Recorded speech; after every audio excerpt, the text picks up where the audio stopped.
शिष्टमंडळाला होतं त्यावेळेस आपण अशा प्रकारची मागणी केली होती आणि यापूर्वी ही मागणी त्याच्या सदस्यांनी केली होती. त्या अनुषंगाने खरं म्हणजे तिवारी साहेब आहेत, नंदी साहेब आहेत, यांनी खरंच एकदम म्हणजे मनावर धरून की आपण या भागातील जे ग्रामीण भागातले जे काही लोक आहेत यांना आपण याची व्यवस्था करून दिली पाहिजे. आणि सर्वात महत्त्वाचे म्हणजे माणसाचं आपण ते म्हणतो की हेल्थ इज वेल्थ, तर आरोग्य हेच माणसाची सर्व संपत्ती आहे. त्याच्यामुळे रुग्णवाहिका ही अत्यावश्यक सेवेमधली सेवा आहे.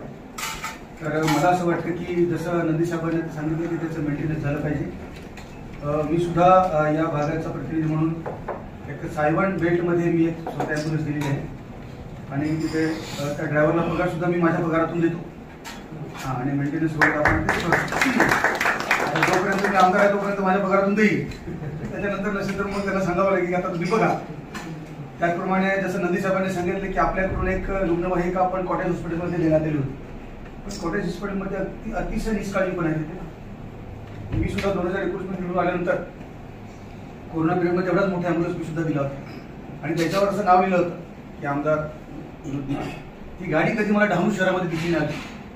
कुठे गेली मला काही कल्पना नाही. मी एकदा विचारलं होतं त्यांना, अरे बाबा मी ॲम्ब्युलन्स दिला तर कुठे दिसत नाही शहरात, म्हणजे कधी मुंबईला वगैरे जाताना तो रस्त्याने दिसला पाहिजे आणि मी तर रस्त्यावरचाच आमदार आहे, रस्त्यावरच फिरतो, गाडी कधी दिसली ना तुमची.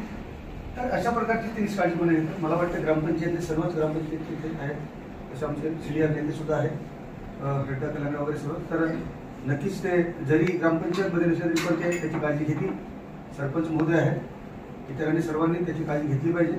आणि आपण सर्वांनी म्हणजे मी एक या भागाचे लोकप्रतिनिधी म्हणून आमच्या सर्व सदस्यांकडून किंवा आमच्या पक्षाच्या वतीने मी या आदरणीय समूहाचं आणि खास करून नंदी साहेबांचं आणि तिवारी साहेबांचं, म्हणजे कसं आहे काही जरी असेल ते खूप मोठ्या पोस्टवर आहोत, आम्ही त्यांच्यापेक्षा लहान लोक आहोत, परंतु सुद्धा आमचा फोन आल्यानंतर तिवारी साहेबांचा आणि नंदी साहेबांचा आम्हाला रिस्पेक्ट असतो. काय असेल तर आपण करूया, अशा प्रकारचं त्यांचं सहकार्य आहे.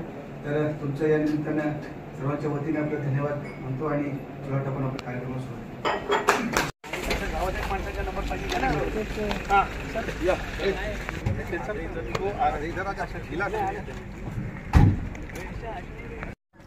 अरे यार दलील में बहुत क्लियर है ना. आप सीओई में जो भेजना भेजो, मेरे को गणपति